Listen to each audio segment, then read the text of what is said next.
I never thought silence could hurt more than words until that night.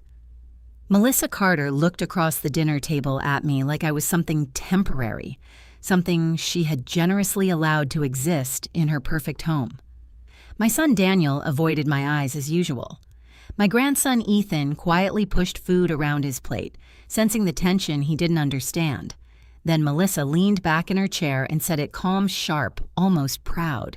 "You're lucky we tolerate you in this house." The room went still. My chest tightened, but I didn't cry. I didn't argue. I simply looked at her, nodded slowly, and said, "Thank you." I stood up, walked upstairs, and began packing my bag. And for the first time, I wasn't leaving because I was defeated. I was leaving because they had no idea who I really was. If this story touched you or reminded you of someone, take a second to like this video, subscribe for more emotional stories, and comment below what you think you would have done in my place. After that night, nothing in that house changed on the surface. Breakfast still started at 7:30 a.m. The same white kitchen, the same polished marble countertops, the same fake warmth that Melissa Carter insisted on maintaining whenever guests or neighbors came around. But for me, everything had already shifted. Hannah Bailey became something quieter than a guest, almost invisible. Melissa didn't need to say much after her toleration comment. She'd already established the hierarchy. I was there because she allowed it. And Daniel, my son, never corrected her. That silence hurt more than anything. Every morning, I still woke up early out of habit. I still cooked breakfast because Ethan liked my pancakes better than anything Melissa ever made. The smell of butter and cinnamon filled the kitchen, and for a few seconds, I could almost pretend I still belonged here. But then Melissa would walk in. She never raised her voice. That was her strength. "You don't need to make that much food," she said once, glancing at the counter. "We're trying to keep things controlled. Controlled." That word followed me everywhere. I reduced portions. I washed fewer dishes. I tried to make myself smaller in a house that was never mine to begin with. Daniel would come down late, tie half-done eyes on his phone. He would kiss Ethan on the head, nod at Melissa, and sometimes glance at me like he wanted to say something. But he never did. And that silence from him, it was the sharpest knife. Ethan, my grandson, was the only reason I still felt human in that house. He would sneak into the kitchen while Melissa was upstairs and whisper, "Grandma, can we play after school?" Those moments were my oxygen. But even those were monitored. Melissa started assigning him more structured activities, piano lessons, online tutoring, sports practice, anything that reduced the time he spent with me. It wasn't loud control, it was surgical. One afternoon, while cleaning the living room, I noticed a stack of envelopes on the corner table. They looked official bank logos, legal headers. My name was on one of them. My heart tightened. I reached for it, but before my fingers touched the paper, Melissa's voice came from behind me. "I wouldn't open those if I were you."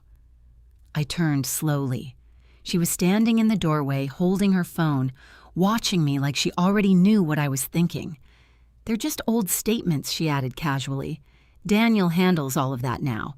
It's easier that way, easier for who I wanted to ask, but I didn't, because by then I had already started to understand something important.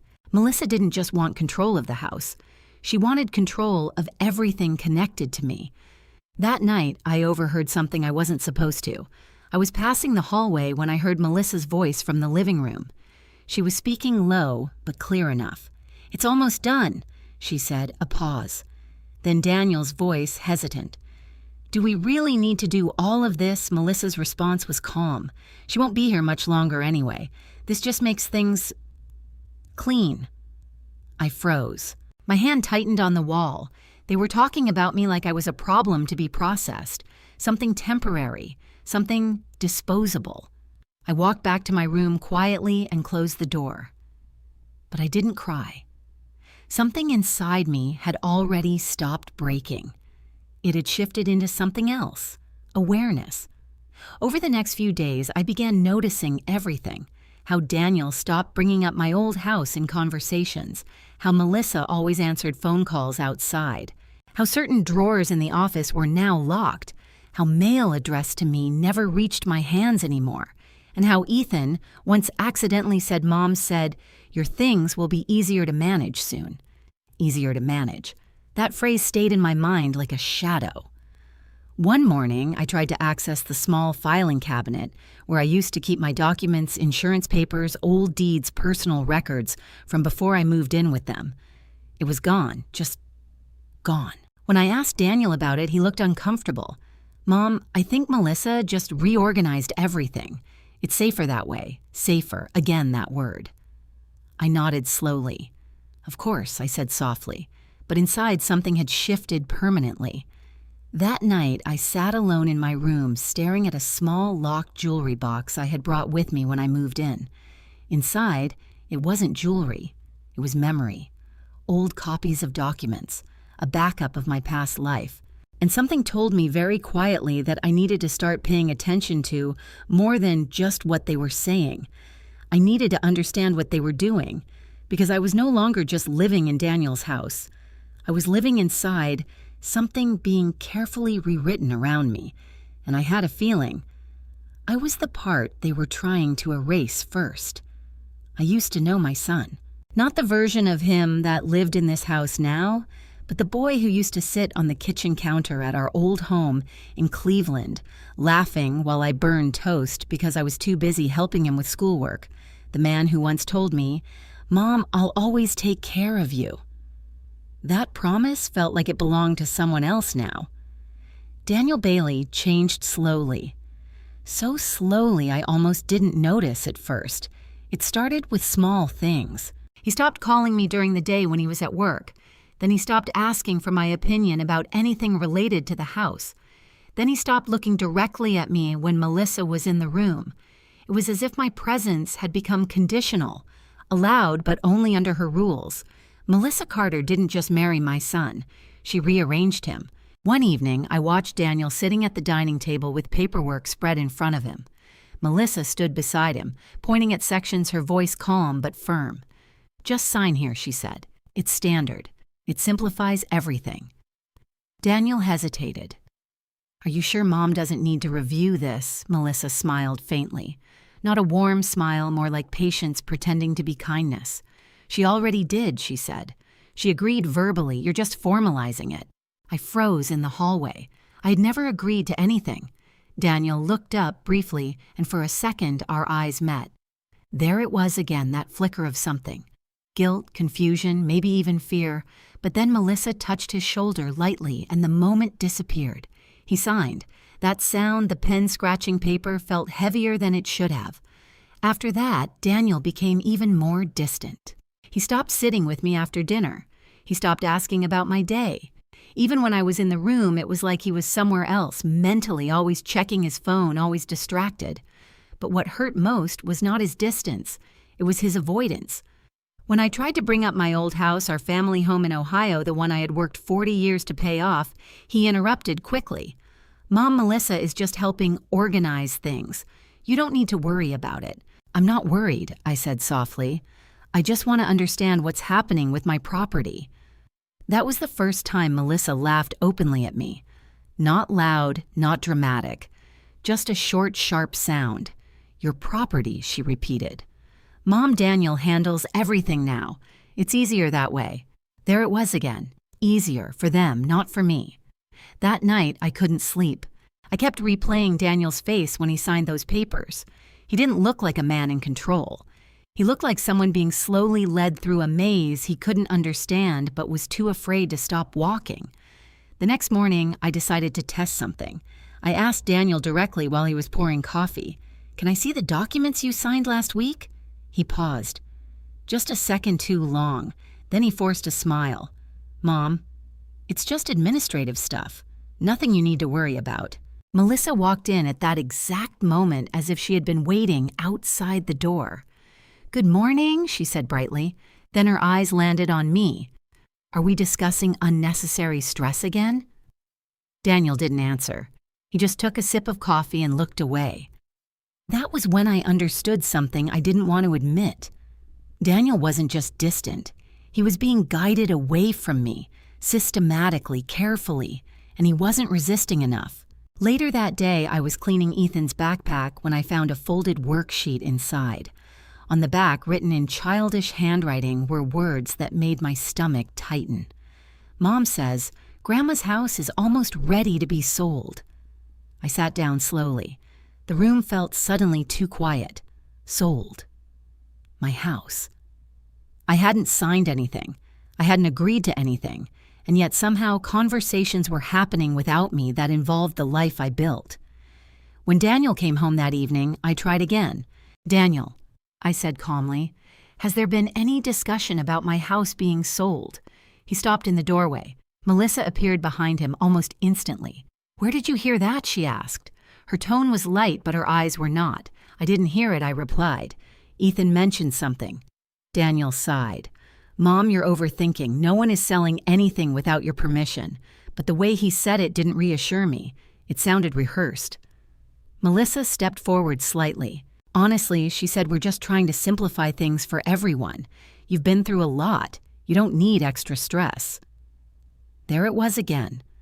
The narrative they were building around me, not just elderly, not just tired, but incapable. An incapability I was beginning to realize was the first step to losing control over your own life.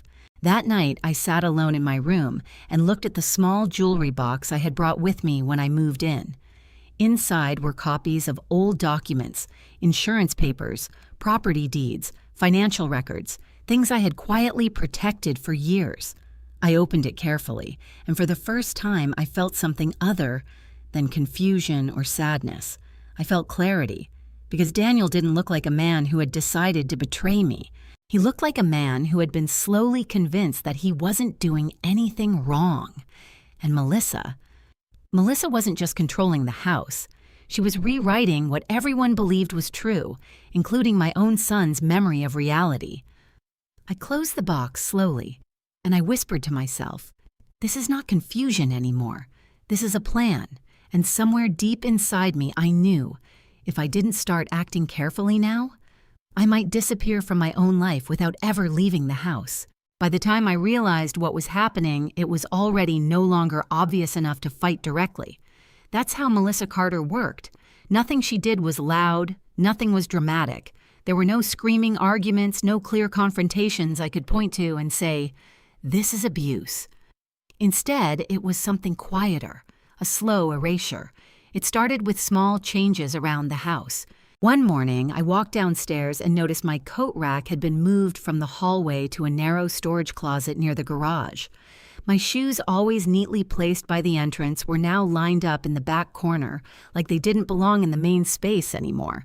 When I asked Daniel about it, he barely looked up from his phone. "Melissa said it makes the entryway cleaner," he said casually. Cleaner. Again, that word. Always something about improving, organizing, simplifying, but never about me. Ethan noticed it first. "Grandma," he asked one afternoon, "why is your chair gone?" I turned to the living room and realized my reading chair, the one I always sat in near the window, had been replaced with a small decorative table.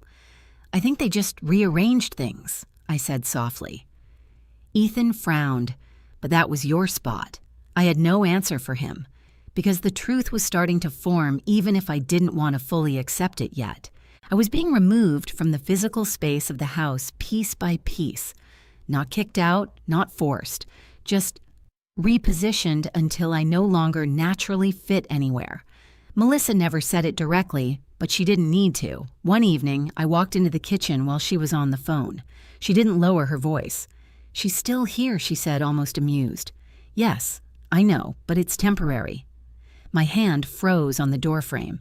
Temporary. She was talking about me like I was a guest with an expiration date. When she noticed me standing there, she didn't react with surprise. Instead, she smiled politely and said into the phone, "I'll call you back." Then she ended the call and looked at me. "Everything okay, Hannah?" Her tone was perfect, controlled, innocent.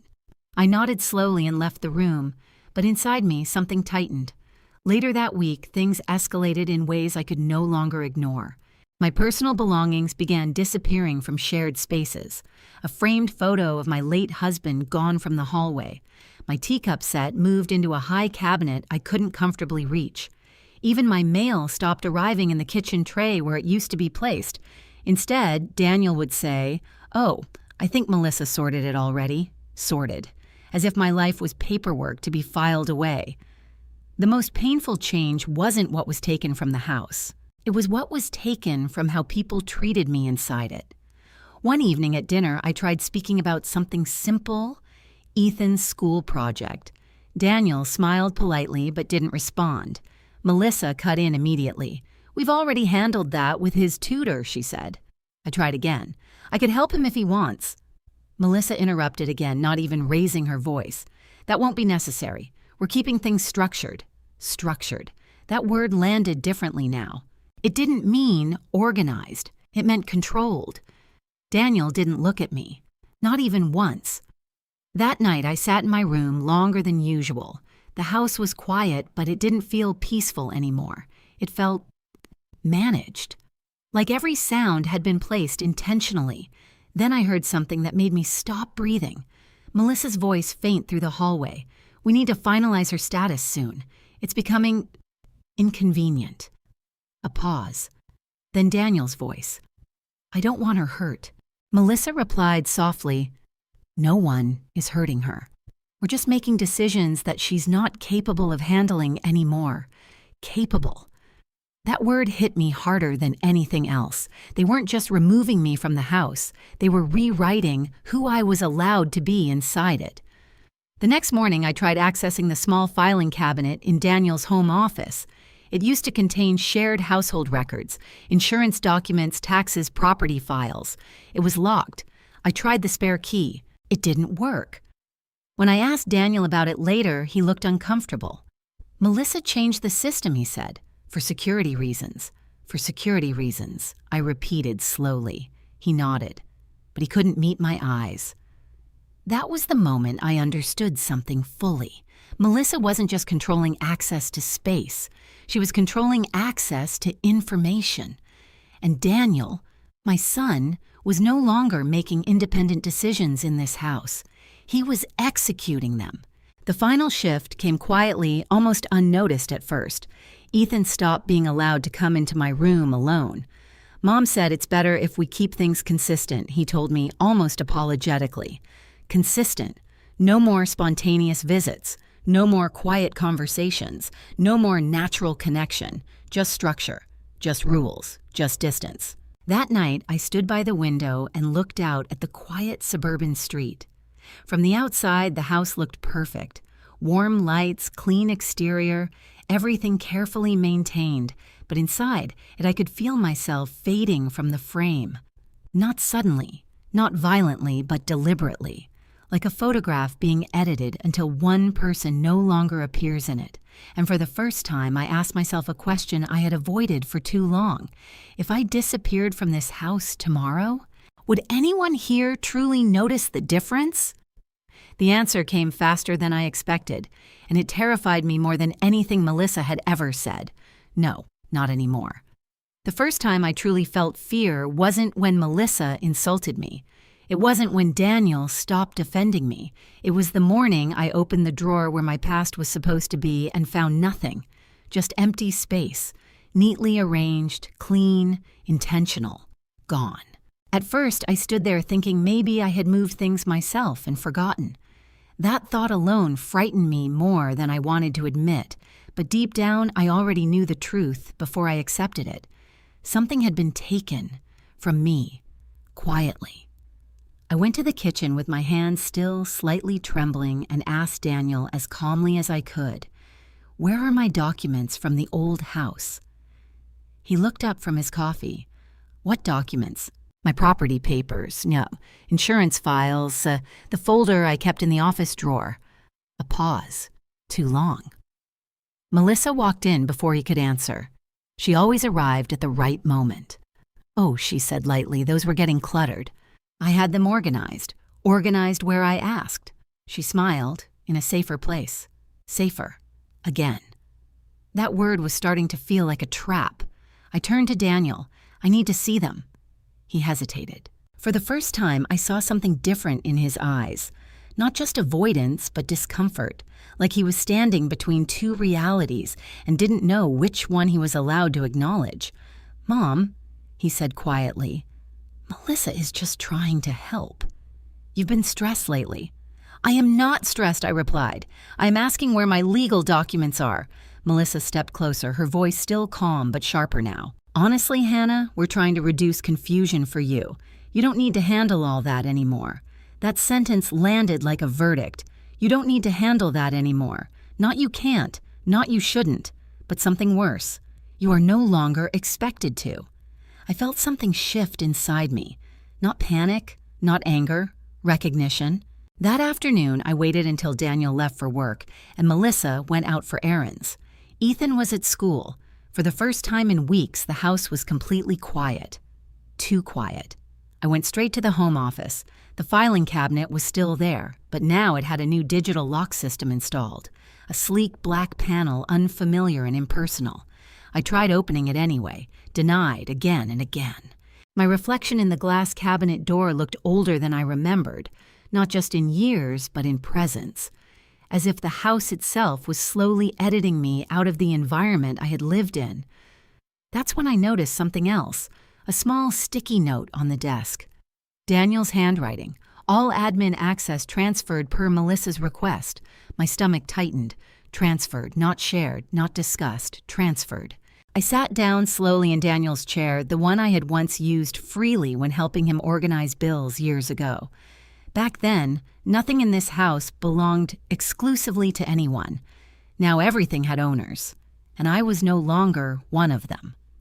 That evening, I decided to test something I had been avoiding. I asked Ethan a simple question while helping him with homework. "Sweetheart, do you know where Grandma's papers are?" He looked up confused. "Mom said they're in a safe place now." "So you don't worry." "That's nice," I said carefully. "Did she tell you where that place is?" He shook his head, then added something that made my chest tighten again. "But Mom said you don't need to think about those things anymore. That's adult stuff. Adult stuff." I almost laughed, or cried, or both. That night I didn't sleep. I lay in bed listening to the house settle around me. Every creak of the floorboards felt different now. Not like a home breathing, like a system operating without me. The next morning, something unexpected happened. A man I didn't recognize arrived at the house. He wore a suit, carrying a briefcase. Professional, controlled. Melissa greeted him warmly at the door. "Perfect timing," she said. "She's here." I stepped into the hallway just as Daniel came down the stairs. He looked uncomfortable immediately. "Mom," he said, "this is Mr. Turner. He's assisting with some documentation updates." My eyes shifted to the man. Updates about what exactly I asked. Melissa answered instead. "Just routine clarification. Nothing for you to worry about." The lawyer, Mr. Turner, opened his briefcase calmly. "This is simply a review of current authorization structures," he said. "We are confirming who is responsible for household and financial management decisions." Responsible. Again, that word. I felt my pulse slow, not from fear, but from realization. This wasn't random. This wasn't confusion. This was procedure. A system was being built around me, and I was no longer part of its decision-making layer. I looked at Daniel. For a brief moment, I saw it clearly he didn't fully understand what was happening either, but he was already too far inside it to stop. Melissa turned slightly toward me. "Everything will be easier after this," she said gently. "You'll see. Easier. Always easier. For them, not for me." The lawyer slid a document across the table. I didn't touch it. Instead, I looked at Melissa and asked quietly, "Where are my original property records?" Her smile didn't change. "They're safe. That's not what I asked." A pause. Daniel shifted uncomfortably. Melissa leaned forward, slightly lowering her voice just enough to sound intimate. "Hannah, you don't need to carry all of that anymore. Let us handle it." That was when I understood something fully. This wasn't about helping me, it was about redefining me. From owner to dependent, from decision maker to someone who no longer needed to decide. I stood up slowly. "I think I need some air," I said. No one stopped me. And that was the most frightening part, because by the time I reached the hallway, I realized something had already been decided about my life, and I hadn't been in the room when it happened. After the lawyer left the house, didn't feel the same anymore. Not because anything visibly changed, but because something invisible had been confirmed. Decisions about me were being made in rooms I was not allowed to fully understand.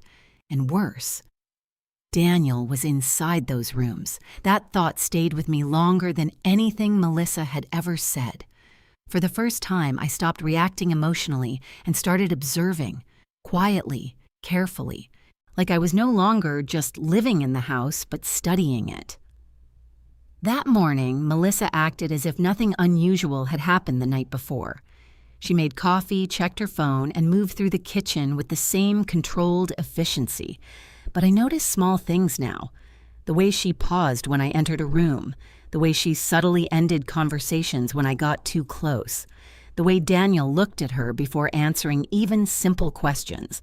It wasn't just influence anymore. It was coordination. Ethan, on the other hand, remained the only pure part of my day. He sat beside me after school, drawing at the kitchen table. "Grandma," he asked suddenly, "why do adults keep talking about paperwork all the time?" I smiled faintly. "Because paperwork decides things," I said. He frowned. "Like what?" "Like where people live," I answered before I could stop myself. That made him quiet for a long moment. Then he said something innocent, but it hit me harder than anything else. "Mom said you're just confused sometimes. That's why they handle it." Confused. There it was again. That same word wrapped in different tones. Not cruel, not aggressive, just final. As if my perception of reality itself was being questioned. That afternoon, I noticed Melissa on a phone call in the backyard. She was pacing slowly, her voice low but firm. "Yes," she said. "Everything is aligned. We just need final confirmation from Daniel." A pause. Then she added, "She trusts him. That's enough." I froze near the kitchen window. She trusts him. Not he trusts her, but the opposite. That sentence didn't make sense at first, but then it did. Daniel was the key. Not me, not Melissa, him. That night, I waited for Daniel to come home. He arrived later than usual, tired, quiet, avoiding eye contact. I approached him before he could go upstairs. "Daniel," I said gently, "can I ask you something?" He hesitated. "Sure, Mom," I chose my words carefully. "Do you know where my original house documents are being kept?" A flicker, that same hesitation again. He sighed. "Mom, it's all being managed properly. Melissa is just helping organize everything so you don't have to worry." "I didn't ask if I should worry," I replied softly. "I asked where they are." He rubbed his forehead. "I don't know the exact location," he said finally. "She handles that part. That was the first time he admitted something without fully defending it. She handles that part, not we, not I, her, Melissa." I nodded slowly. "Okay," I said. And I walked away before he could say anything else, because I realized something important in that moment. Daniel wasn't lying to me. He genuinely didn't fully know, which meant something far more dangerous was happening. He wasn't the controller. He was the intermediary. The next morning, I made a decision I had been avoiding. If I couldn't get answers directly, I needed to watch more closely. So I started paying attention to patterns. Melissa always took her calls in the same place. Daniel always checked his phone after speaking to her, and anytime legal topics came up, conversation ended quickly. It wasn't chaos, it was structure, and structures have weaknesses. Later that week, something unexpected happened. A voicemail arrived on Daniel's phone while he was in the shower. I saw the screen light up briefly as it rested on the kitchen counter. Normally, I wouldn't touch it, but something in me had changed. I picked it up. The caller ID read, "Richard Coleman, Legal Office." My stomach tightened. That name, the lawyer, the same one who came to the house. I didn't open the voicemail, I just stared at the screen. And for the first time, I felt something new forming inside me. Not fear, not confusion, but confirmation. There was a system here, a legal system. And Melissa was not just influencing Daniel emotionally, she was coordinating something formal, something structured, something recorded. I placed the phone back exactly where it was, but now I was thinking differently. That night, I sat alone in my room and opened the small jewelry box I had brought with me from my old home. Inside were copies of documents I had kept quietly over the years: insurance records, property deeds, financial statements. My backup of reality. I ran my fingers over them slowly, and I realized something unsettling. Everything Melissa had been doing relied on one assumption: that I wouldn't challenge it, that I would stay confused, that I would stay passive, that I would stay inside the role they had assigned me. But now I was no longer just observing. I was connecting dots, and the picture forming was not accidental, it was intentional. The next morning, I asked Melissa one simple question while she was making breakfast. Where did my documents go after they were organized? She didn't even look surprised. They're safe, she said again. Safe where I pressed.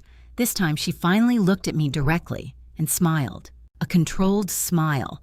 Not warm, not angry, calculated. You don't need to worry about that anymore, Hannah. That sentence again, but this time I heard something different inside it. Not reassurance, not care, control. Because what she was really saying was simple. You are not part of this decision-making process. I nodded slowly, and for the first time I smiled back. Okay, I said softly. Melissa relaxed slightly. She thought she had won the conversation, but inside me something had already shifted, because now I understood the shape of the system I was in, and systems can be broken, not loudly, not suddenly, but carefully, quietly, from the inside out. The call came on a Tuesday morning. I was in the kitchen alone, stirring tea I no longer felt like drinking. Daniel had already left for work, and Melissa was upstairs on one of her important calls. Ethan was at school. The house was quiet in that carefully maintained way that no longer felt peaceful, only controlled. My phone rang. Unknown number. I almost didn't answer. But something inside me, quiet, steady alert, told me to pick it up. Hello? A man's voice responded immediately. Mrs. Hannah Bailey. Yes, a brief pause. This is Richard Coleman. I'm an attorney based in Columbus. I need to speak with you regarding some financial and legal activity connected to your name. My hand tightened around the phone. Financial activity, I repeated slowly. Yes, he said. It would be best if we met in person. Today, if possible. There was something in his tone that wasn't dramatic, but serious. Controlled urgency, the kind of voice people use when they are already certain something is wrong, they just need confirmation. I don't understand, I said carefully. That's exactly why we need to meet, he replied. And Mrs. Bailey, please don't discuss this call with anyone in your household. That last sentence changed the air in the room. Why, I asked. A pause. Because the changes we're reviewing appear to have been made with internal family authorization. Internal family authorization. My chest tightened. I'll come, I said quietly. We arranged to meet at a small office downtown. I didn't tell Melissa. I didn't tell Daniel. For the first time, I moved through the house like someone who had already decided they were not staying in it emotionally. Melissa noticed something different that afternoon. You're going out, she asked casually as I grabbed my coat. Yes, I said. Where? Just meeting a friend. Her eyes narrowed slightly, not obvious, but enough. What friend? I looked at her and smiled gently. One you don't need to worry about. For a fraction of a second, something flickered in her expression. Then it disappeared. Of course, she said. Have a nice time. Too smooth, too practiced. And I left. The lawyer's office was smaller than I expected. No luxury, no intimidation. Just glass walls, wooden furniture, and files stacked with precision. Richard Coleman stood when I entered. Mrs. Bailey, he said, extending his hand. Thank you for coming. He was calm, mid-40s, professional eyes, no unnecessary emotion. I sat down slowly. What is this about? I asked immediately. He opened a folder. That's what I'm trying to determine, he said. He slid papers toward me. At first, I didn't understand what I was looking at. Then I saw my name, repeated, on accounts, transfers, authorization forms. I never signed these, I said immediately. I know, he replied. My heart dropped slightly at those words. He continued. There have been multiple financial adjustments made under your identity. Joint authority shifts, property access restructuring, and most importantly, he paused. Your son, Daniel Bailey, is listed as primary decision authority on several accounts previously solely under your control. I stared at him. That's impossible, I said. It's not, he replied calmly. It's just unusual. I leaned forward. What does that mean? He looked at me directly now. It means someone inside your household has been systematically transitioning control of your assets. Silence. The word systematically echoed in my head. Not confusion, not accident, system.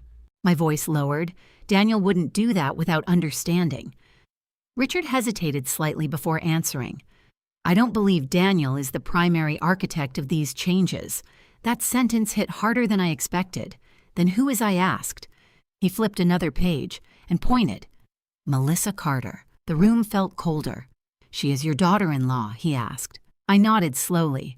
She has been involved in every major authorization change over the past months, he continued.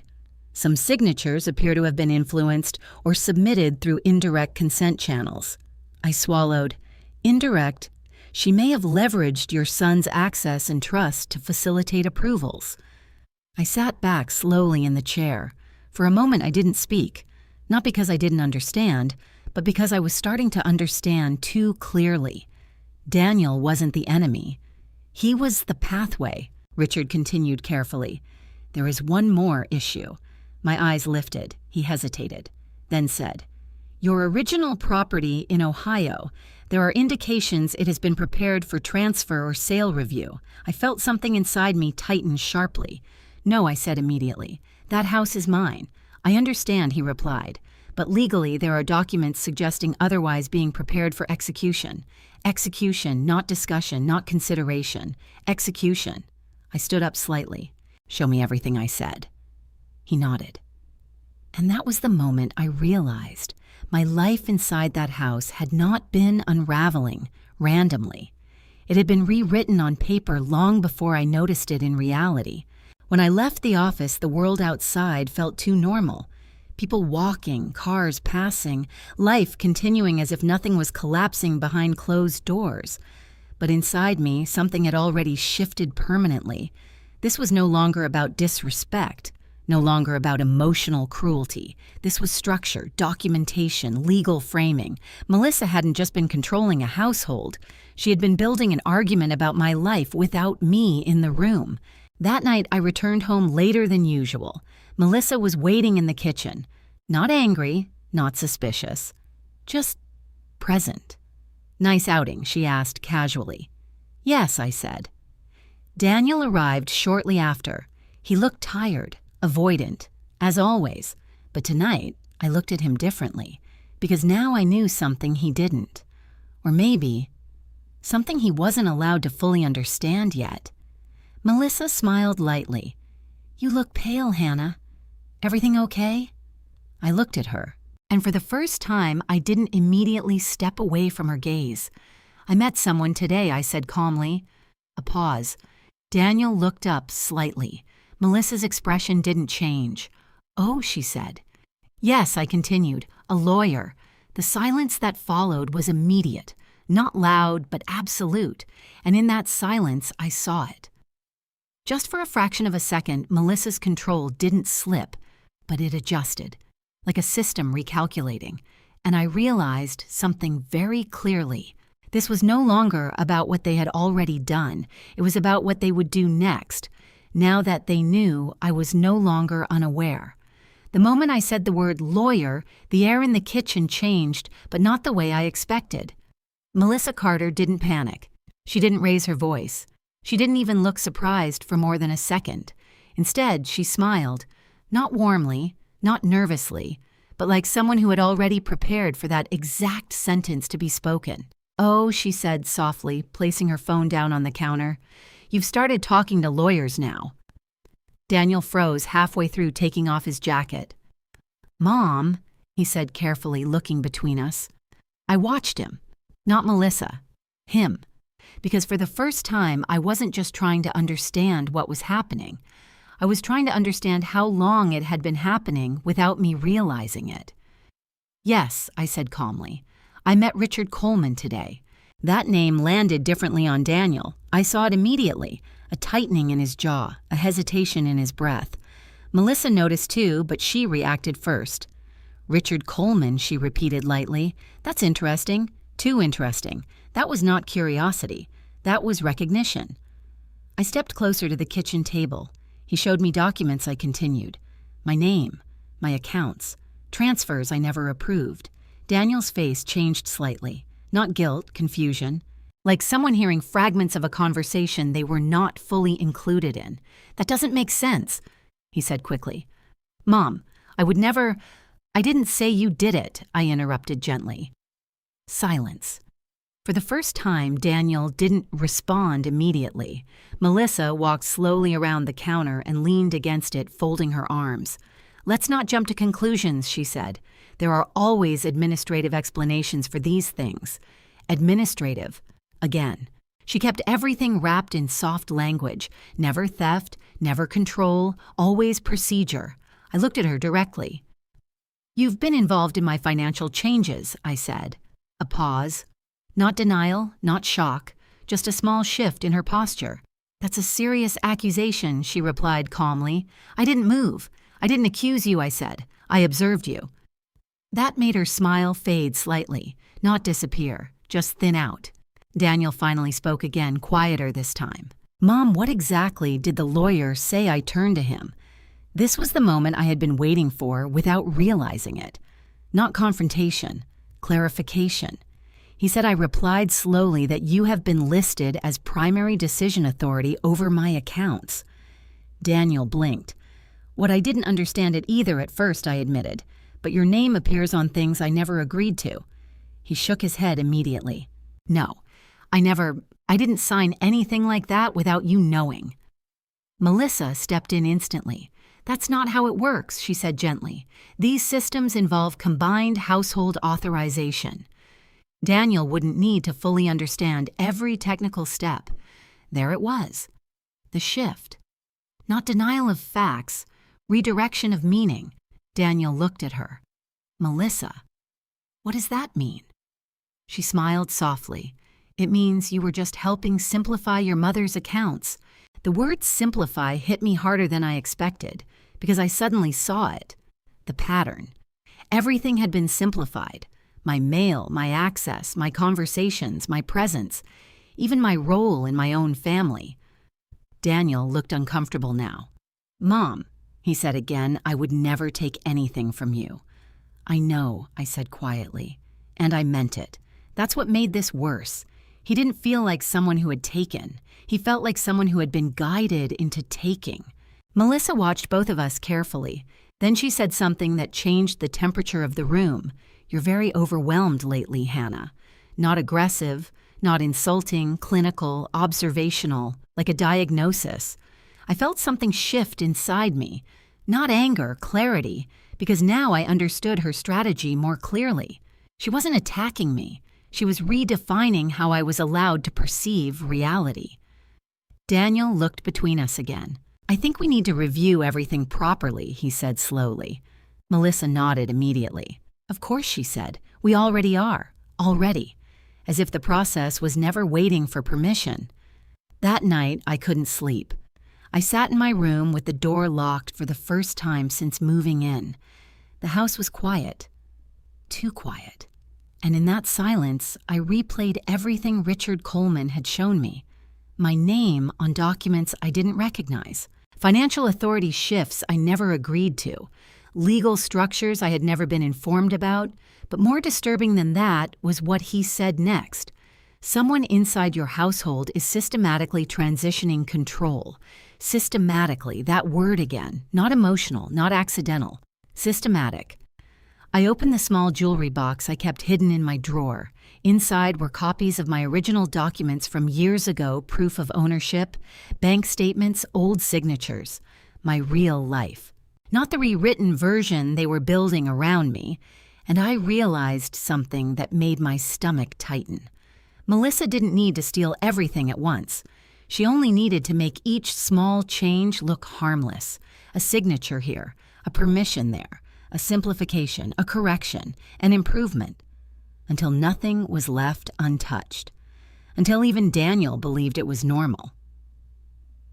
The next morning, I watched Melissa more closely than ever. She was making breakfast like nothing had happened. Same calm movements, same controlled efficiency, but now I saw something I hadn't noticed before. She never rushed anything, because she never needed to. Everything was already moving in her direction. Daniel came downstairs later than usual. He looked tired. "Mom," he said softly, "can we talk later today?" I nodded. "Of course." Melissa smiled slightly. "Family meetings are always good," she said. "Family meetings." That word felt different now, because I wasn't sure who defined family in this house anymore. Later that afternoon, Daniel came into my room alone. That almost never happened. He closed the door behind him, and for the first time he looked uncertain in a way I hadn't seen since he was a teenager. "Mom," he said quietly, "I need you to tell me exactly what the lawyer showed you." I studied him for a moment, not as my son, but as someone standing inside a system I was still trying to understand. So I told him everything, slowly, carefully, without emotion. Just facts. When I finished, he sat down on the edge of the chair and whispered, "I didn't know any of this." And in that moment, I believed him. But that didn't make things better, because now I understood the real danger. Daniel wasn't the mastermind, he was the bridge. And Melissa had been building the structure on both sides of that bridge for a very long time. After Daniel left my room that day, the house felt different again, but not in the same way it had before. Before I felt erased. Now I felt watched. Not openly, not aggressively, but in the subtle rhythm of the house, the timing of footsteps, the way conversation stopped when I entered a space, the way Melissa seemed to always know when I had spoken to Daniel alone. It was no longer just control. It was awareness of my awareness, and that was far more dangerous. That evening, I decided to do something I had been avoiding since the beginning. I tried to confront it directly. Not Melissa, not the system. Daniel. I waited until Melissa was upstairs and Ethan was doing homework in the living room. Daniel was in the kitchen pouring a glass of water. I approached him slowly. "Daniel," I said. He turned. "Yeah, Mom." I took a breath. "I need to understand something clearly," I said. "Not as your mother, but as someone whose name is on documents she doesn't recognize anymore." His face tightened immediately. "Mom, please," I interrupted softly. "Just listen." He hesitated, then nodded. I continued carefully. "Do you understand what Melissa has been doing with my accounts?" He looked down at the counter.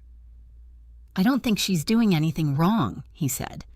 That answer hurt more than I expected. Not because it was harsh, but because it wasn't certainty. It was conditioning. "I didn't ask if it's wrong," I said. "I asked if you understand it." Silence. Daniel rubbed his forehead. "She said it was all just restructuring," he replied. "To make things easier for everyone." I closed my eyes briefly. There it was again. Easier, always easier. For everyone except me. Before I could respond, Melissa's voice came from the hallway. "I hope I'm not interrupting." She walked in slowly as if she had been listening but chose the perfect moment to appear. Her eyes moved between Daniel and me. "What are we discussing?" she asked pleasantly. Daniel straightened slightly. "Just talking," he said quickly. Melissa smiled. "Of course." Then she looked at me, and something in her expression shifted, not anger, not fear, but precision. "You seem very focused on documents lately, Hannah," she said softly. "That can be exhausting at your age." There it was. The framing. Not denial, repositioning. I looked directly at her. "I met with Richard Coleman again," I said. The kitchen went still. Even Ethan stopped moving in the living room. Daniel blinked. "You met him again?" he asked. "Yes," I said. Melissa tilted her head slightly. "And what did he tell you?" This time I didn't look away. He confirmed that my accounts have been reassigned. A pause. Then Melissa sighed gently, almost disappointed. "Daniel," she said softly, "did you know your mother has been meeting lawyers behind our backs?" The shift was immediate. Daniel turned toward me, not angry, but confused. "Mom, why didn't you tell me that question?" Not accusation, but distance. I felt something tighten in my chest. "I did tell you," I said. "You just didn't have all the information." Melissa stepped closer to Daniel. "This is exactly what I was worried about," she said quietly. "Stress can distort memory." Memory. That word landed differently. Daniel looked between us again. "I just want to understand what's true," he said. Melissa placed a hand lightly on his arm. "That's why I handle these things," she replied, "so you don't have to carry confusion." And I watched it happen again, the shift. Not dramatic, not visible to someone not paying attention, but I was paying attention now. Daniel's shoulders lowered slightly. His resistance softened, not because he agreed, but because someone else was already providing him with certainty. I realized then that confronting them directly was not going to work, because Melissa never argued facts. She controlled interpretation. I exhaled slowly. "I think I'll go for a walk," I said. No one stopped me. That was the second time I noticed it. Control didn't always need force. Sometimes it only needed permission. Outside, the air was colder than I expected. The neighborhood looked normal, houses with lights on, families inside living lives that didn't feel like quiet negotiations of identity and control. I walked slowly, thinking. Everything Richard Coleman had shown me replayed in my mind, the signatures, the account shifts, the legal language, and Daniel's role in it. Not as villain, not as victim alone, but as something in between, a conduit, a bridge between what Melissa wanted and what the system required. And then something clicked. Melissa didn't need Daniel to understand everything. She only needed him to sign enough, to trust enough, to stop questioning long enough. That was enough to move entire systems. When I returned home, Melissa was waiting in the living room, sitting, calm, as if she had predicted my exact return time. Daniel was upstairs. Ethan was asleep. She looked up at me. "You walked quite far," she said. I stopped near the doorway. "Yes." A pause. Then she said something unexpected. "You're making this harder than it needs to be. Not loud, not angry, just factual, like a final warning in a conversation already concluded on her side." I stepped into the room fully. "What exactly do you think I'm making harder?" I asked. She studied me for a moment, then spoke carefully. "Stability." That word again. Always stability. But now I understood what she meant. Stability for her system, not for me. I nodded slowly. "I see," I said. And something in her expression flickered, because I didn't argue, I didn't deny, I simply acknowledged, and that was new. Melissa leaned back slightly. "You're tired," she said gently. "We can make arrangements so you're more comfortable." Comfortable, not free, not informed. Comfortable, I looked at her. And for the first time, I let silence sit between us without filling it. Then I said softly, I think you've misunderstood something about me." A pause. She raised an eyebrow slightly. "Oh," I continued, "I am not confused." The room felt smaller after those words, not because anything changed physically, but because something in the balance had shifted. Melissa studied me for a long moment, then smiled again. But this time, it wasn't as relaxed as before. "I hope that's true," she said softly. And in that moment, I understood something very clearly. This was no longer a misunderstanding between generations. It was no longer a family conflict. It was a controlled system reacting to a variable it had not fully eliminated. Me. After that conversation with Melissa, something changed in me that I didn't immediately put into words. It wasn't fear. It wasn't even anger anymore. It was clarity. For the first time, I stopped trying to convince anyone in that house that I was being treated unfairly. I stopped trying to make Daniel see what I saw. I stopped waiting for Melissa to slip up in a way that would expose everything, because I finally understood something simple and unsettling. They were not reacting to my confusion. They were managing my presence, and as long as I remained inside their system, every conversation would be shaped to bring me back into it. That night I didn't sleep. I sat at the edge of my bed in silence, listening to the house breathe around me. Daniel moved upstairs at midnight. Melissa stayed on her phone in the living room long after that. Even their routines felt coordinated now, like pieces of a machine that never stopped adjusting itself. I opened my jewelry box again. Inside were copies of what I had quietly preserved for years-old deeds, bank statements, handwritten records of financial decisions from my late husband and me. Proof that my life existed outside their rewritten version of it. I ran my fingers over the papers slowly, and I made a decision. Not emotional, not impulsive, final. If everything in their world depended on control of document signatures and perceived authority, then I needed to stop playing inside their version of reality. The next morning, I woke up earlier than usual. Melissa was still asleep.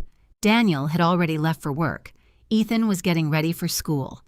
The house was quiet in a way that felt temporary, like a pause before something resumes. I went to the kitchen and made breakfast as usual. Pancakes for Ethan, coffee for Daniel, even though I knew he wouldn't drink it at home anymore. Small rituals, familiar patterns, things that made me appear unchanged. Melissa came downstairs while I was finishing. She glanced at the table. "You didn't sleep well," she said casually. It wasn't a question. I looked at her. "I made a decision last night," I said calmly. She paused slightly. "Oh," I continued, "I will no longer discuss my financial or legal matters inside this house." A small silence followed. Melissa studied me carefully. "That sounds dramatic," she said lightly. "It isn't," I replied. Ethan walked into the kitchen at that moment, backpack half-zipped, unaware of the shift in the air. Melissa smiled again, instantly changing tone. "Let's not talk about stressful things before school," she said gently. "Right, Ethan." He nodded and sat down. The conversation was over, or so she thought, because I was no longer trying to win conversations. I was preparing to leave them behind. Later that day, I left the house again. This time I didn't tell anyone. I went straight to Richard Coleman's office. He looked up as soon as I entered, as if he had expected me sooner or later. "You look different today," he said. "I've stopped waiting," I replied. He nodded slowly, understanding more than I had said. I sat down and placed my jewelry box on his desk. "These are copies of everything I have," I said. "I want you to tell me exactly what I still legally control." He opened the files carefully. Minutes passed. No dramatic reactions, just quiet reading. Finally, he leaned back. "Mrs. Bailey," he said carefully, "you still have partial ownership rights over several accounts and assets, but the access structure has been heavily modified." Meaning, I asked. Meaning, he said, someone has been building layered authorization paths.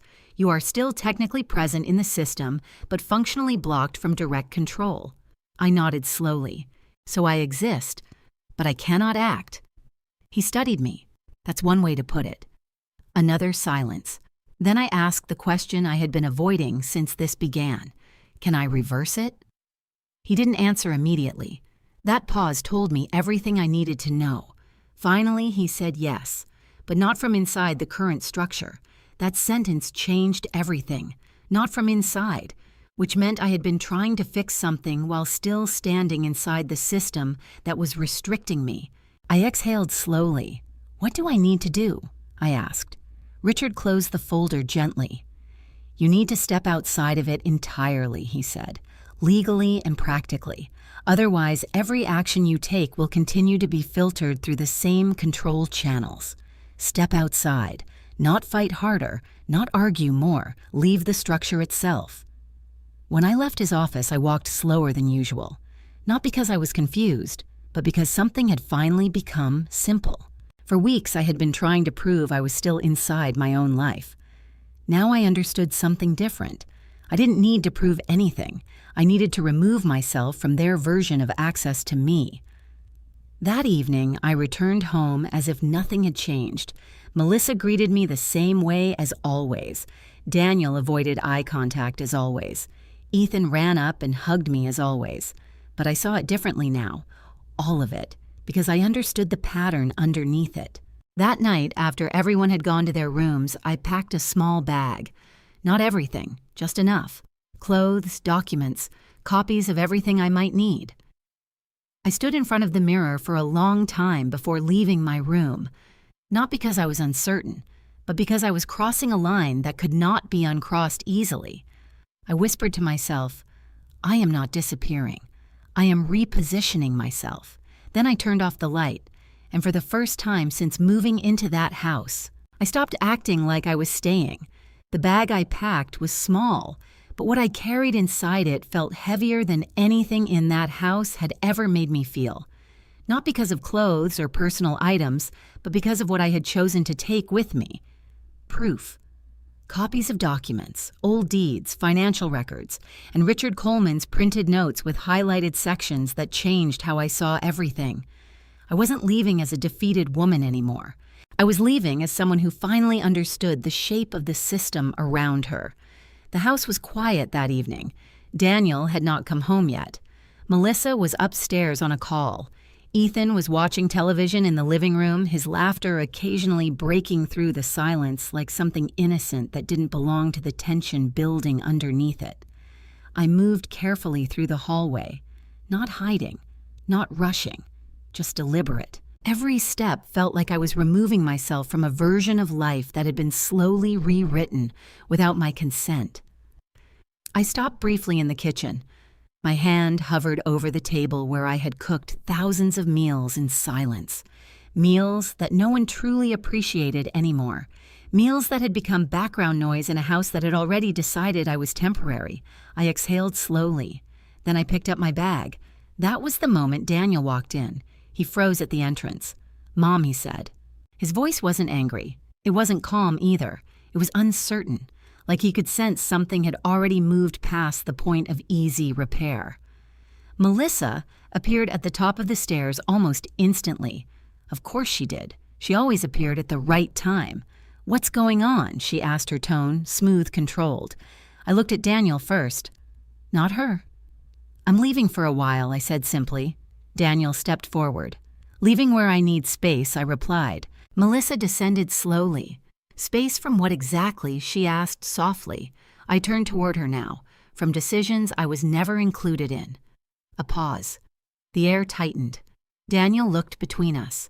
"Mom, if something is wrong, we can fix it," he said quickly. "You don't need to leave." That word fix almost made me smile, because he still believed this was something repairable inside the same system. I shook my head gently. "It's not something you fix," I said. "It's something you step out of." Melissa studied me carefully. No panic, no anger, just evaluation. "You're making this more emotional than it needs to be," she said. That phrase again. Always the same pattern. Reduce, reframe, control interpretation. I tightened my grip on the bag. "I met with Richard Coleman again," I said. Daniel went still. Melissa's expression shifted slightly. Not fear, but recalibration. And she asked. He explained everything. I continued, about my accounts, about the changes, about how decisions were made without my full understanding. Daniel frowned. "I told you I didn't." "I know," I interrupted softly. Then I looked at him. "I believe you didn't understand." That hit him differently. Melissa stepped forward slightly. "This is exactly what I was worried about," she said calmly. "Someone is feeding you information that's upsetting you." I nodded slowly. "Yes," I said, "and you are feeding him something else." Silence. Even Ethan had gone quiet in the living room. Daniel looked uncomfortable now. "Mom, what do you want from us?" he asked quietly. That question, not accusation, not defense, just exhaustion. I looked at him for a long moment, and for the first time I answered honestly without trying to be understood. "I don't want anything from you," I said. "That's the point." A pause. Melissa narrowed her eyes slightly. "What does that mean?" she asked. "It means," I replied, "I am no longer asking to be included in decisions about my life." The room changed. Not dramatically, but structurally. Daniel shook his head. "That doesn't make sense," he said. "You're our family." I looked at him. "Yes," I said softly, "but family should not require permission to exist in your own life." Melissa exhaled lightly as if disappointed. "You're overwhelmed," she repeated. "This is not a rational decision." I smiled faintly. That word again, rational, as if everything I had been experiencing could only be valid if it fit inside their definition of logic. "I'm actually more rational than I've been in months," I said quietly. Then I lifted my bag slightly. "I have everything I need." Daniel stepped forward again. "Mom, please don't do this." His voice cracked slightly at the end. That was the first real emotion I had heard from him in a long time, and it hurt, but not enough to stop me. Because I finally understood something important. Daniel wasn't my obstacle. He was the person they used to make me hesitate. Melissa watched me carefully, not reacting yet, waiting, calculating. Finally, she said, "If you leave now, you're making things more complicated than they need to be later." I met her gaze. "No," I said. "I'm making them honest." A pause. That word landed differently. Honest, because everything she had built depended on assumptions I had not challenged. Until now. I turned slightly toward the door. Ethan stood in the living room watching quietly. "Grandma," he said softly. I paused. He didn't understand any of this, but he felt the change. I walked over to him and knelt slightly. "I'll see you soon," I said gently. Melissa didn't stop me. Daniel didn't either, and that was the most revealing part of all, because control doesn't always need force. Sometimes it only needs belief that you won't leave. I stood up, looked at both of them one last time, and walked out the door, not dramatically, not emotionally, just final. Outside, the air felt colder than I expected, but lighter. I stood on the sidewalk for a moment, holding my bag, listening to the sound of the house, behind me continuing without interruption. Lights still on. Life still happening, as if nothing fundamental had changed. But something had, because for the first time since moving in, I was no longer inside their system, and that meant whatever happened next would finally be something I could see clearly. I didn't go far that night. I rented a small motel room on the edge of town. Nothing special, nothing permanent. Just a space where no one knew my routine, no one controlled the timing of my footsteps, and no one rearranged my life while I slept. For the first time in months, I locked a door behind me and knew it was protecting me, not containing me. I sat on the edge of the bed, my bag still unopened. The silence felt different here. Not engineered, not monitored, just empty. And in that emptiness, everything I had been carrying finally began to settle into place. Daniel's face when I left, Melissa's calm smile, Ethan's quiet voice calling after me. None of it left my mind, but it no longer controlled my decisions either. That was new. The next morning I received 3 missed calls from Daniel. No voicemail, just calls. Then a text. "Mom, please come home. We need to talk." I stared at the message for a long time. We need to talk. Not "I understand," not "I'm sorry," just continuation, as if nothing had crossed a line, as if I had simply stepped out temporarily from a conversation still waiting for me to rejoin it. I didn't reply. Instead, I called Richard Coleman. "I left," I said simply when he answered. A pause. "Understood," he replied. "That changes things legally." "Good," I said quietly, "because I don't want to go back into that structure." There was another pause. Then he said, "Then we proceed from the outside." Those words mattered more than I expected. Proceed from the outside, not fix from within, not negotiate from within, outside. That afternoon I went back once, not to return, but to close something.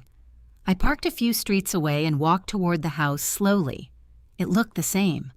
Clean suburban exterior, perfect lawn, bright windows, a house that looked untouched by conflict. That was the illusion Melissa built best.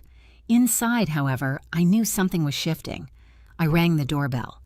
Daniel opened the door immediately as if he had been waiting nearby. His face looked tired. "You came back," he said quickly. "I came to get my things," I replied. Melissa appeared behind him within seconds. Of course she did. She always appeared when the structure needed stabilization. "Of course," she said calmly. "We kept everything organized for you." That sentence made something inside me tighten. I stepped inside. The house felt different now, not because it had changed, but because I had. Ethan ran toward me from the hallway. "Grandma," he called. I knelt and hugged him. For a moment I closed my eyes and allowed myself to feel everything I had been suppressing. When I stood up again, Daniel was watching me closely. "Mom," he said quietly, "we don't have to do this like this." I looked at him, and for the first time I didn't soften my words. "We already did," I said. Melissa folded her arms slightly. "You're still very emotional," she said gently. I turned to her. "No," I replied. "I'm very clear now." That made her pause. Not visibly, but I saw it. A fraction of recalculation. Because clarity was something she couldn't easily reframe as confusion. I walked to the hallway closet where I used to keep my coat. Empty. Of course. Everything personal had already been absorbed into storage. I turned back. "I'm not here to argue," I said. "I'm here to retrieve what belongs to me." Melissa nodded slightly. "Of course." But then she added, "We already secured your items in one place for convenience." Convenience. Again that word. Always neutral. Always harmless on the surface. I followed her to a small storage room. Inside were boxes labeled with my name, neatly stacked, organized, controlled, like my life had been archived. I opened one. My husband's photo frame, my books, my personal letters, everything intact, but relocated. I looked at Daniel. "Did you agree to this?" I asked quietly. He hesitated. "I thought it was just organizing," he said. That was the pattern again. Not lies, interpretation gaps. Melissa stepped forward slightly. "We're just trying to reduce chaos," she said. I closed the box slowly. Then I said something I had been preparing for without fully knowing it. "Chaos is not what I'm experiencing," I said. A pause. "I'm experiencing removal." Silence. Daniel looked at me sharply. "What do you mean?" I turned toward him. "I mean, I am being taken out of decisions about my own life while still being told I'm part of them." That hit differently, not emotionally, structurally. Melissa's smile faded slightly. Not gone, but thinner. Daniel shook his head. "I never wanted that," he said quietly. I know I replied, and that was the painful truth. He didn't want it, but he allowed it to happen without stopping it. That distinction mattered now. I lifted one box. "This is all I'm taking today," I said. Melissa nodded. "Of course," she said again, but her tone had changed slightly. Less certain, more observant, like she was reassessing a variable she could no longer fully predict. I walked to the door. Daniel followed me. "Mom," he said again, softer this time. "Please don't shut us out." I stopped, turned, and looked at him for a long moment. "I'm not shutting you out," I said. "I'm stepping out of what was already closing around me." Then I walked out. This time no one stopped me. Outside, the air felt sharper than before, but clearer. I stood on the sidewalk holding one box, and for the first time in a long time, I wasn't trying to hold a place inside someone else's system. I was deciding what my next system would be, and that difference changed everything. I thought leaving would feel like an ending, but it didn't. It felt like pressure building somewhere I could no longer see. At the motel that night, I placed the box from Daniel's house on the small table and just stared at it for a long time. Everything inside it represented pieces of my life they had carefully removed, reorganized, and stored like they belonged to a system, not a person.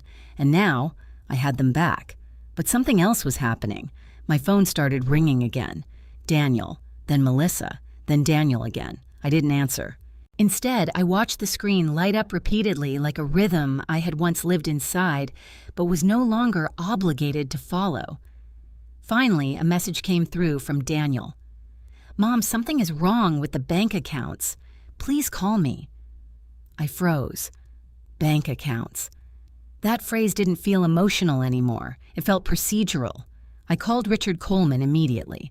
When he answered, I didn't even greet him. "They're saying something is wrong with the accounts," I said. A pause. Then his voice turned more serious. "That's faster than expected," he said. "What is the separation trigger?" he replied. I stood up. "What does that mean? It means, he said carefully, that once you physically withdrew, the system began reprocessing authorization validity. I didn't understand immediately. Explain that in normal words, I said. He exhaled slightly. It means your exit is forcing a correction in the financial structure they were using. My stomach tightened. So, what happens now? Another pause. Depending on how deeply your accounts were integrated, there may be temporary freezes or reversals while the bank verifies authority. I sat down slowly. Melissa did this, I asked. I believe Melissa initiated the structure, he said, but Daniel's name is still embedded in several authorization layers. That sentence hit differently. Daniel wasn't just emotionally involved, he was structurally involved, a piece of the system. Not by intent, but by placement. I looked at the box again. This is getting worse, I said quietly. It's getting visible, Richard corrected. That distinction mattered. Visible didn't mean worse, it meant exposed. The next morning, Daniel appeared at my motel. I didn't tell him where I was staying, so seeing him in the doorway felt like something had already moved beyond my control again. He looked exhausted. Mom, he said quickly, please, we need to talk. I stepped aside and let him in. He paced slightly inside the room. The bank called me, he said. They froze some transfers. They said your accounts are under review. I nodded slowly. I know, I said. His eyes snapped to me. You knew? Yes. He ran a hand through his hair. This doesn't make sense, he said. I never tried to take anything from you. I believed him, but that wasn't the problem anymore. I know you didn't, I repeated. That confused him more. Then why is this happening? Because that was the real question. Not intent, structure. Before I could answer, he said something softer. Melissa says you're being influenced by someone outside the family. I almost smiled. Of course she does. Daniel frowned. She thinks this lawyer is escalating things unnecessarily. I looked at him carefully. Daniel, I said gently, do you understand what you signed over the past months? He hesitated. That hesitation again. I signed things for convenience, he said, to help manage things while you were overwhelmed. There it was again. Overwhelmed, not incapable, not controlled, just reclassified as emotionally unstable enough to require simplification. I stood up slowly. Sit down, I said. He obeyed without thinking. That realization made something inside me shift. He still responded to authority patterns. Even now, I sat across from him. Daniel. I said carefully, I need you to listen without interrupting. He nodded. I continued. There are documents linking my accounts to your authorization. That means the bank sees you as a decision layer. His face tightened. I didn't know that, he said immediately. I know, I replied again. And that's the problem. Silence. Outside, a car passed. Normal life continuing. Inside this room, something structural was cracking. I didn't want any of this, Daniel said quietly. I believe you, I said. But belief isn't what this system uses anymore. He looked at me. What does that mean? It means intent doesn't matter as much as access. That sentence landed heavily. He looked down. So what happens now? I hesitated. Then told him the truth. Now the system will try to stabilize itself. His eyes lifted. What does that mean? I exhaled slowly. It means it will try to restore clarity by deciding what parts of the structure are valid and what are not. He went still. And where does that leave me? He asked quietly. That was the first time he asked a question that sounded like fear of consequence, not confusion. I didn't answer immediately, because I didn't want to lie, and I didn't want to soften it either. Finally, I said I don't know yet. That was honest. And for the first time, he didn't look at Melissa's version of the truth for reassurance. He just sat there, quiet, processing. That evening, Melissa called me. I answered. Her voice was calm, too calm. Hannah, she said, I think we need to stop this escalation. I stayed silent. You're putting Daniel in a difficult position. She continued. I finally spoke. Daniel is already in a difficult position, I said. A pause. Then her tone shifted slightly. This isn't how family handles things. I almost laughed. "No," I replied. "This is how systems handle correction." Silence. For the first time, she didn't respond immediately. Then she said something quieter. "You don't understand what you're doing." And I realized something. That wasn't a threat. It was acknowledgement that I had moved outside the predictable response pattern she had built around me. "I understand enough," I said softly, and I ended the call. That night I sat alone again with the box, but this time I didn't feel like I was holding my past. I felt like I was holding evidence of something that had been happening all along, and somewhere inside me I knew. This was no longer about leaving a house. It was about what would remain standing once the system finished correcting itself. The morning after Melissa's call, I woke up to silence so deep it felt intentional. Not peaceful silence, controlled silence. The kind that happens when something large is shifting behind the surface and hasn't fully revealed its shape yet. My phone was already filled with missed calls again. Daniel, unknown numbers, even one from Richard Coleman, but I didn't answer immediately because I could feel it. Something had reached its turning point. When I finally called Richard, his voice was sharper than before. "Mrs. Bailey," he said, "we need to meet immediately." "What happened?" I asked. A pause. Then, "The bank has escalated the review. Your account structure has triggered an internal fraud investigation protocol." My stomach tightened. "Fraud," I repeated. "Yes," he said, "but not necessarily against you." That sentence made everything colder. "Explain," I said. "We've uncovered inconsistencies in authorization chains tied to your son's digital approvals." "Daniel." I closed my eyes briefly. "So he did it," I whispered. "No," Richard corrected immediately.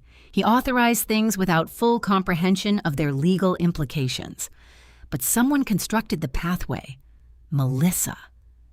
"Even without his name, I already knew," Richard continued. "And now the bank is requesting full clarification interviews from all parties involved. All parties, yes, including Melissa Carter." That name hit differently now. Not as a presence in my house, but as a subject under formal scrutiny. By the time I returned to the house that afternoon, it didn't feel like the same place anymore. It looked the same. Same clean driveway, same polished windows, same carefully maintained exterior. But I knew better now. A system under pressure always looks normal right before it breaks. Daniel opened the door before I even knocked. His face was pale. "Mom," he said quickly, "please tell me you know what's going on." I stepped inside. Melissa was already in the living room, waiting. Not pacing, not reacting, waiting. That alone told me she understood the shift too. "I think you already know," I said to Daniel gently. He shook his head. "I don't understand any of this," he said. "The bank called me. They said my authorization access is under review." They asked me questions I couldn't answer. Melissa stepped forward immediately. "Because there's nothing to answer," she said calmly. "This is procedural confusion. It will resolve." But her voice wasn't as smooth as before. There was something underneath it now. Pressure. Daniel looked at her. For the first time, he said quietly, "I feel like I don't know what I signed." Silence, that was new. Melissa turned toward him slowly. "You signed things to help your mother," she said gently. "That's all." But Daniel didn't respond immediately this time. Instead, he looked at me. "Mom," he said, "did I sign something I shouldn't have?" This was the moment. Not confrontation, not accusation, but awakening. I took a breath. "I think you signed things you didn't fully understand," I said honestly. Melissa exhaled lightly. "This is exactly what I warned about," she said. "External influence is distorting his memory of intent." But Daniel didn't look at her. He looked at me. For the first time, he said, "I want to see everything." That was it. The structure shifted, not broken, but exposed. Melissa's calm finally cracked at the edges. "Daniel," she said softly, "you're overwhelmed." He shook his head. "No," he said, "I'm starting to understand." That sentence changed the air completely. Because now Melissa wasn't managing confusion anymore. She was managing awareness. And awareness doesn't behave predictably. That night, Richard Coleman came to the house. For the first time, he wasn't just advising me. He was presenting the full structure. He placed a thick folder on the table. Mrs. Bailey, he said, this is the complete authorization map. Daniel sat beside me. Melissa stood across from us. Richard opened the folder. This shows, he continued, that over the past months, a layered approval system was constructed. It gradually shifted control from primary owner authorization to secondary household delegation. Daniel frowned. I still don't understand how I was involved, he said. Richard turned a page. You are the secondary authorization layer, he said. Silence. Daniel blinked. What does that mean? It means your digital approval acted as the final confirmation point for several transactions. Daniel's face changed instantly. I never agreed to that level of responsibility. I believe you, Richard said calmly, but the system recorded your consent. Melissa stepped forward slightly. That's not accurate, she said, but her tone had changed again. Less certainty, more defense. Richard continued. Some approvals were bundled with routine household permissions. Others were structured in a way that minimized explicit review prompts. Daniel looked at her. Melissa, what did you set up? She met his eyes. And for the first time, her answer wasn't immediate. It was to simplify management, she said. But it didn't land the way it used to, because now simplicity sounded like removal of oversight. Daniel shook his head slowly. You told me I was just helping my mom. Melissa's voice sharpened slightly. That is what it was, but even she knew it didn't sound as clean anymore. Richard closed the folder. There is one final issue, he said. I looked at him. He turned to Daniel. Your authorization profile may be subject to liability review depending on final bank assessment. Daniel froze. Liability, he repeated.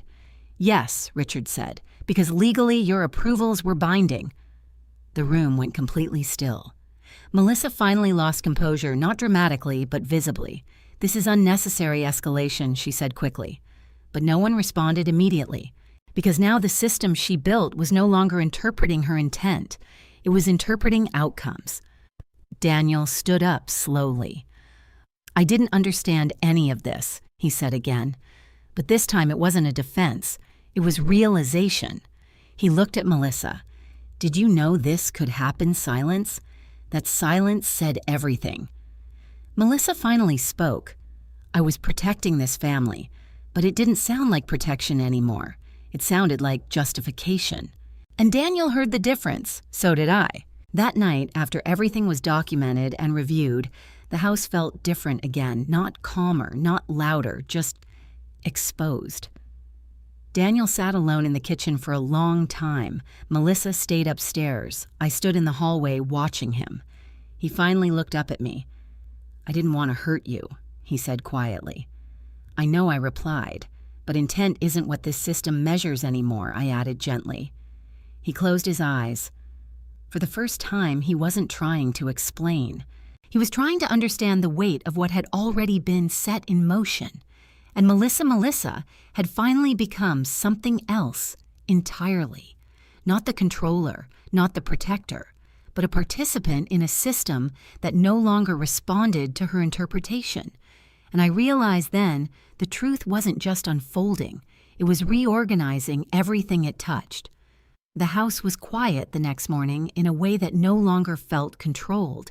It felt finished. Not because everything was solved, but because the system Melissa Carter had built around control interpretation and hidden authorization no longer held the same structure it used to. Daniel Bailey had not slept. I could tell from the way he moved through the kitchen, slower, heavier, like every decision required more awareness than before.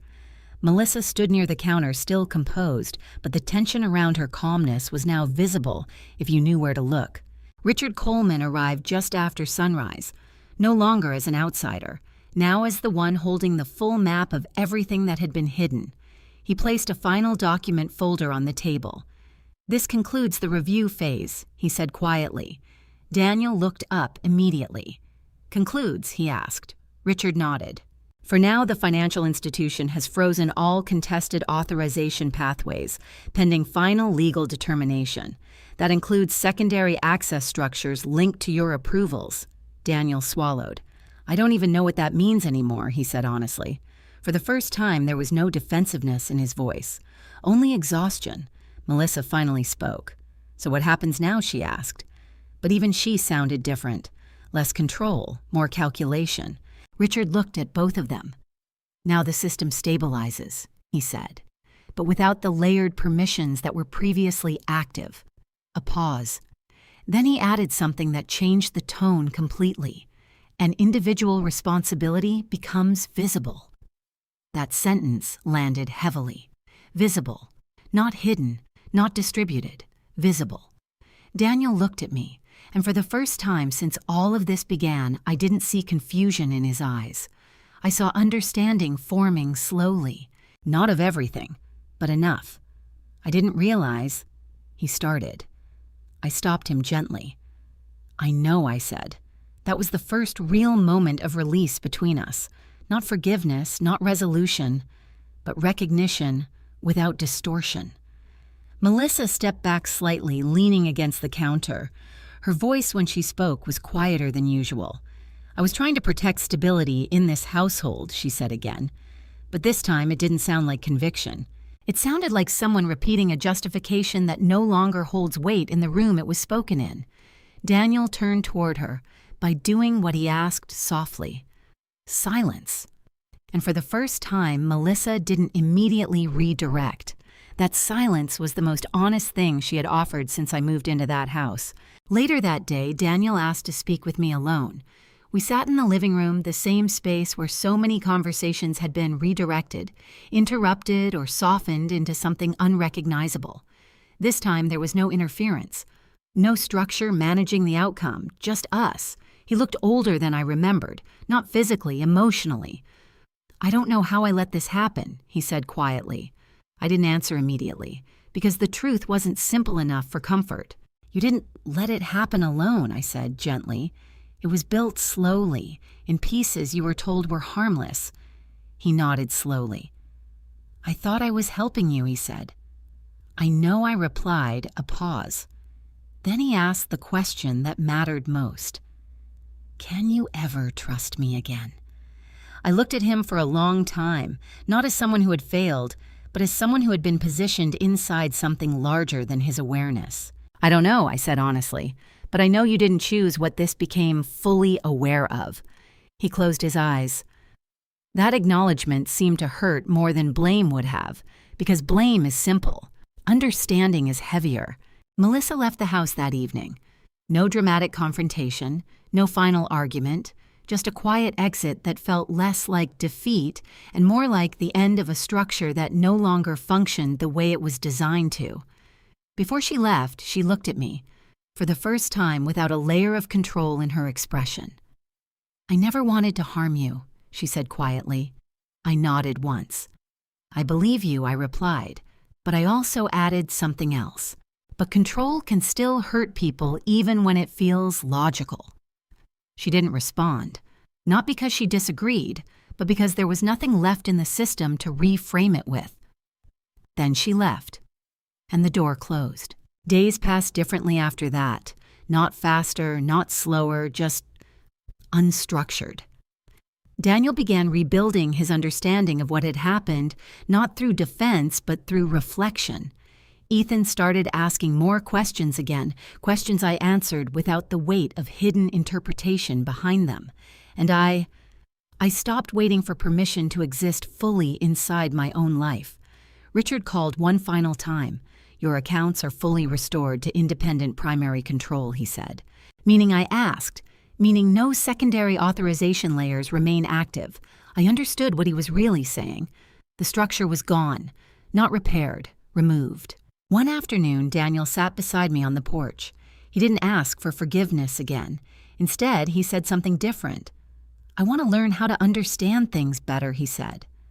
I looked at him, and for the first time, I didn't feel like I was inside a system at all, just a mother and a son sitting in silence that no longer carried hidden meaning. "That's a good place to start," I said. Weeks later, I moved into a small apartment not far away, not because I was running, but because I needed space where nothing about my life required interpretation through someone else's lens. Daniel visited. Ethan visited. Sometimes even Melissa sent messages short, careful no longer structured around control, but reflection. And slowly, something new formed. Not the old family dynamic, not the broken system, something simpler, something real. What I learned through all of this is not that family cannot hurt you. It is that control can hide itself inside care, inside structure, even inside helpfulness, until you stop recognizing your own voice within it. For a long time, I believed I had to prove my truth loudly in order for it to matter. I thought if I explained enough, if I stayed calm enough, if I stayed patient enough, someone would finally see what I was seeing. But systems built on control do not collapse because someone speaks louder. They collapse when someone steps outside of them, not in anger, but in clarity. Leaving did not mean I stopped loving my son. It meant I stopped allowing confusion to define my place in my own life. And in that space outside the structure, I finally understood something simple. Being tolerated is not the same as being respected, and silence is not the same as peace. Sometimes the most powerful thing you can do is stop participating in a version of your life that requires you to be smaller than you are. If this story moved you, I would love to hear your thoughts. Have you ever felt like your voice was being quietly rewritten in someone else's story? Let me know in the comments.